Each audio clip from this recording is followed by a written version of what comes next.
Bismillahirrahmanirrahim. Assalamu alaikum dear students.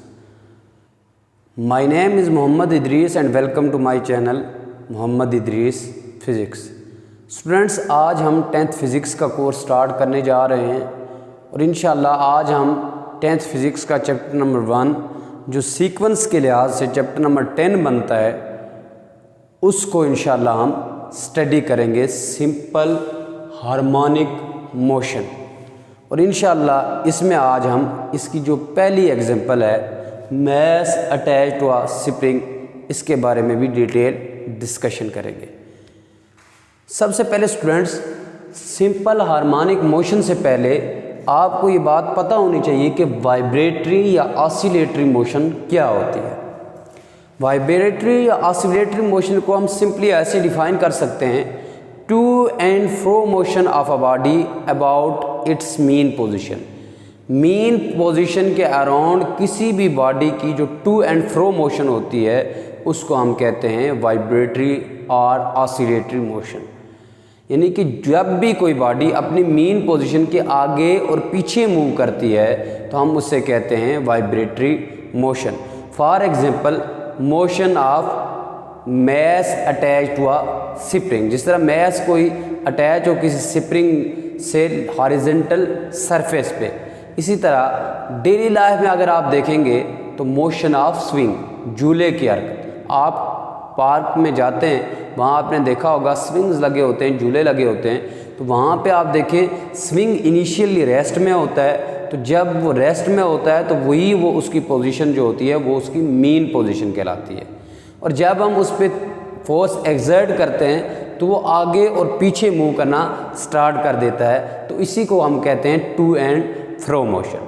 तो to and fro motion of a body about its mean position is called vibratory motion और oscillatory motion. यानी body की to and fro motion या back and forth भी इसे कहा जाता है। To and fro and back and forth का सेम मीनिंग है, यानी कि इससे कोई फ़र्क नहीं पड़ता अगर आप कहते हैं to and fro motion of a body और back and forth motion of a body, तो दोनों आप यूज़ कर सकते हैं।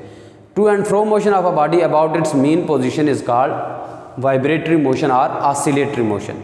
के मीन पोजीशन के अराउंड बॉडी की टू एंड फ्रो मोशन या बॉडी की बैक एंड फोर्थ मोशन, उसी को हम क्या कहते हैं, वाइब्रेटरी मोशन कहते हैं।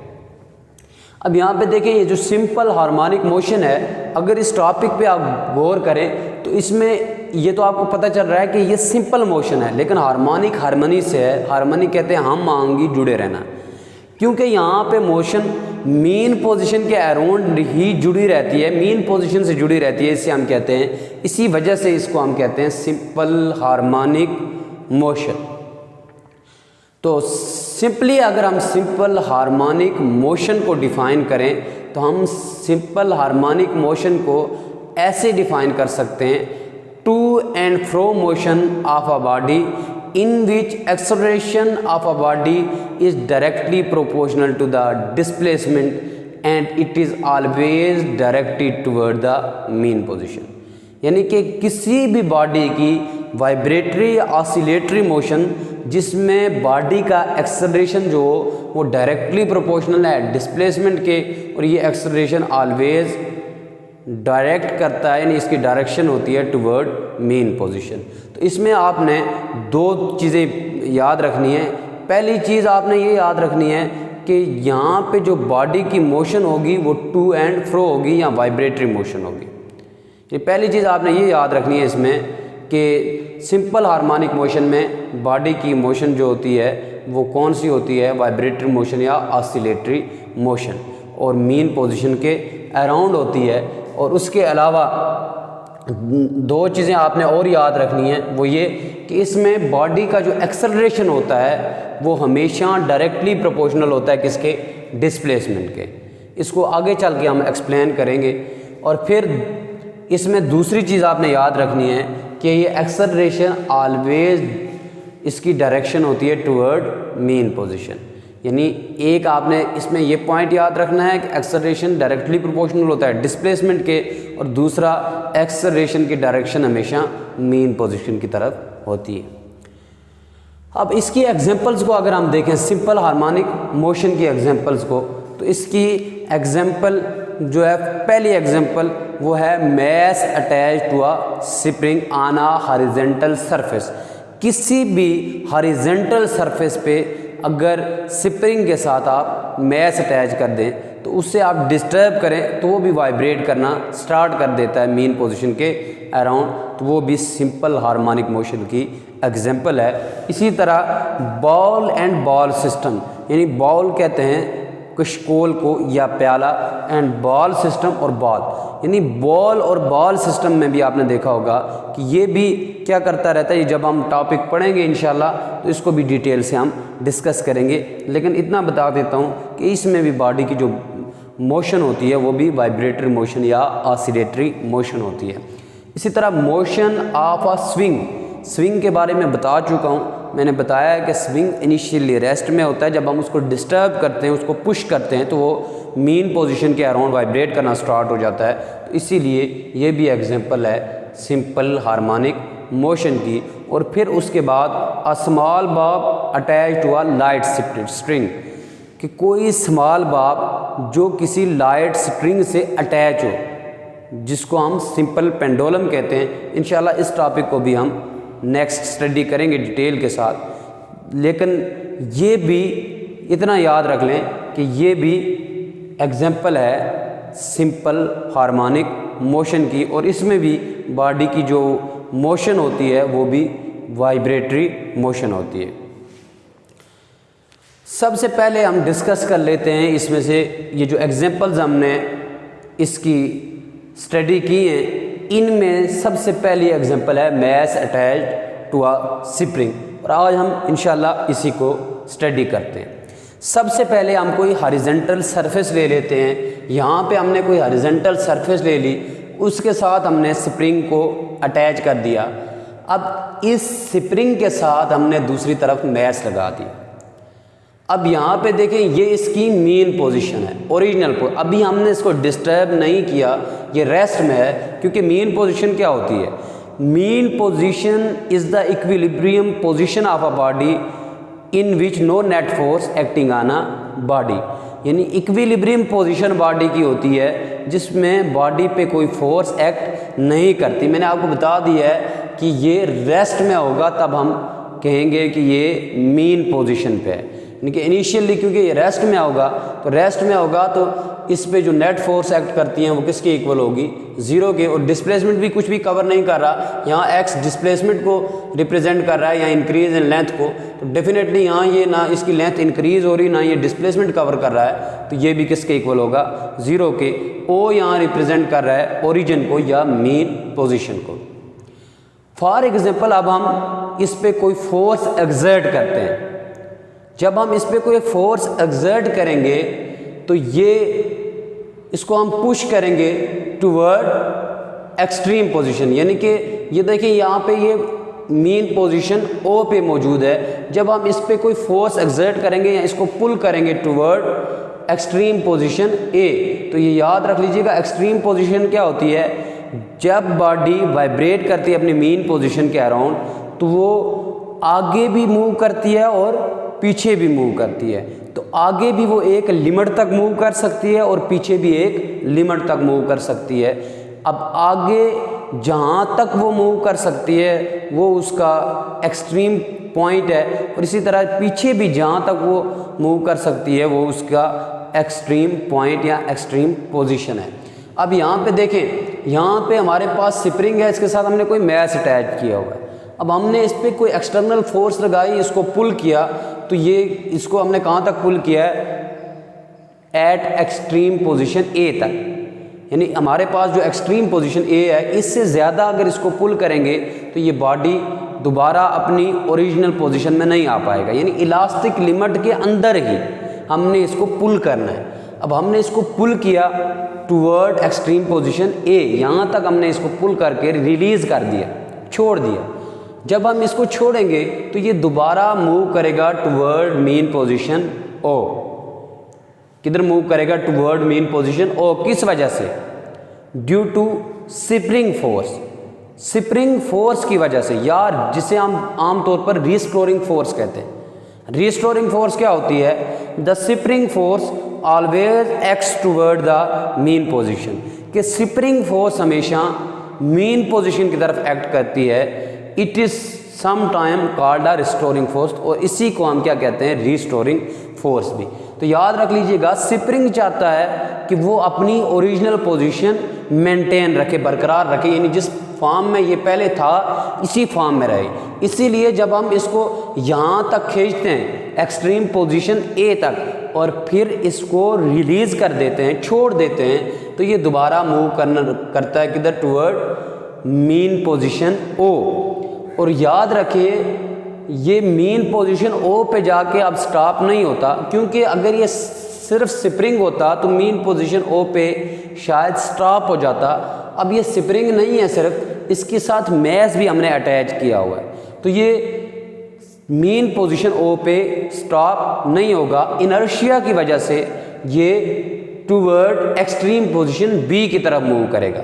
अब यहाँ पे देखें, इसको स्टार्टिंग में ये रेस्ट में था और इसकी ओरिजिनल शेप ये है, ये इसकी मीन पोजीशन है, और फिर इसको हमने खींचा तो यहाँ पे देखिए इसकी लेंथ इंक्रीज़ हुई, तो यहाँ से लेकर यहाँ तक इसकी लेंथ क्या हुई? इंक्रीज़ हुई। इसीलिए हमने इसको एक्स से रिप्रेजेंट किया है, इंक्रीज इन लेंथ। अब जब हमने इसको यहाँ से रिलीज़ किया तो इसने दोबारा मूव करना स्टार्ट कर दिया टूवर्ड मीन पोजीशन ओ, और यहाँ पे ये स्टॉप नहीं हुआ, बल्कि ये स्टॉप हुआ एट एक्सट्रीम पोजीशन बी, यानी कि आगे ये मीन पोजीशन पे जाके स्टॉप नहीं हुआ। इनर्शिया की वजह से इसने एक्सट्रीम पोजीशन ओ की एक्सट्रीम पोजीशन बी की तरफ मूव करना स्टार्ट किया, और यहाँ एक्सट्रीम पोजीशन बी पे आके भी ये स्टॉप नहीं होगा, बल्कि दोबारा ये टूवर्ड मीन पोजीशन मूव करेगा। यानी ये मीन पोजीशन के अराउंड इसी तरह मूव करता रहेगा। इसीलिए इसे हम कहते हैं वाइब्रेटरी मोशन या सिंपल हार्मोनिक मोशन। यानी ये देख लें आप, ये कभी मीन पोजीशन के आगे मूव करता है और कभी मीन पोजीशन के पीछे मूव करता है। तो ये इसकी एक्सट्रीम पोजीशन ए आ गई, ये इसकी एक्सट्रीम पोजीशन बी आ गई। यानी आगे अगर मूव करेगा तो इस हद तक मूव कर सकता है, और पीछे अगर मूव करेगा तो यहाँ तक मूव कर सकता है। तो इससे हम कहते हैं extreme position A and extreme position B. अब इसमें एक बात आपने याद रखनी है कि जब बॉडी मीन पोजीशन से एक्सट्रीम पोजीशन की तरफ मूव करेगा, या स्प्रिंग जब मीन पोजीशन से एक्सट्रीम पोजीशन की तरफ मूव करेगा, तो उसकी स्पीड जो है वो मिनिमम होगी, मैक्सिमम नहीं होगी। यानी जब बॉडी मीन पोजीशन से एक्सट्रीम की तरफ मूव करेगा, ये देखें यहाँ पे बॉडी मीन ओ पोजीशन से एक्सट्रीम की तरफ मूव कर रहा है, ओ की तरफ, तो उस वक्त इसकी जो स्पीड होगी वो मिनिमम होगी, कम से कम होगी, और इसकी काइनेटिक एनर्जी भी मिनिमम होगी। एट एक्सट्रीम पोजीशन ए पे इसकी स्पीड ज़ीरो हो जाएगी, तो काइनेटिक एनर्जी भी ज़ीरो हो जाएगी, क्योंकि काइनेटिक एनर्जी किस पे डिपेंड करती है? स्पीड पे। काइनेटिक एनर्जी होती है 1/2 mv²। और यहाँ पे देखें v ज़ीरो हो गई, तो v जब ज़ीरो हो गई हमारे पास, यानी वेलोसिटी अब जब ज़ीरो हो गई हमारे पास, तो काइनेटिक एनर्जी भी हमारे पास ज़ीरो होगी। अब दोबारा ये एक्सट्रीम पोजीशन ए से मीन पोजीशन ओ की तरफ जब मूव करेगा तो हाई स्पीड से मूव करेगा। उस वक्त इसकी स्पीड मैक्सिमम होगी। जब स्पीड मैक्सिमम होगी तो काइनेटिक एनर्जी भी मैक्सिमम होगी। इसी वजह से हम कहते हैं कि kinetic energy is maximum at mean position and kinetic energy is zero at mean position extreme position. Kinetic energy is maximum at mean position and kinetic energy is zero at extreme position. Kinetic energy mean position पे क्या होती है? Maximum होती है, लेकिन extreme position पे kinetic energy zero होती है।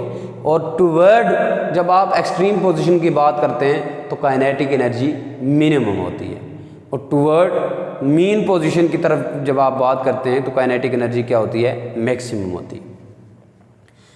अब हम इस पे हुक्स लॉ अप्लाई करते हैं। हुक्स लॉ क्या कहता है? The stress produces by a body is directly proportional to the strain within elastic limit, कि जो स्ट्रेस प्रोड्यूस करती है स्ट्रेन वो डायरेक्टली प्रोपोर्शनल होती है स्ट्रेन के इलास्टिक लिमिट के अंदर। और इसकी अगर हम मैथमेटिकल फॉर्म देखें तो वो हुक्स लॉ हमारे पास होता है F directly proportional to minus X, यानी फोर्स F यहाँ फोर्स है, x इंक्रीज इन लेंथ है या डिस्प्लेसमेंट है। अब यहाँ पे देखें, इसको हम लिख सकते हैं F directly proportional to minus x.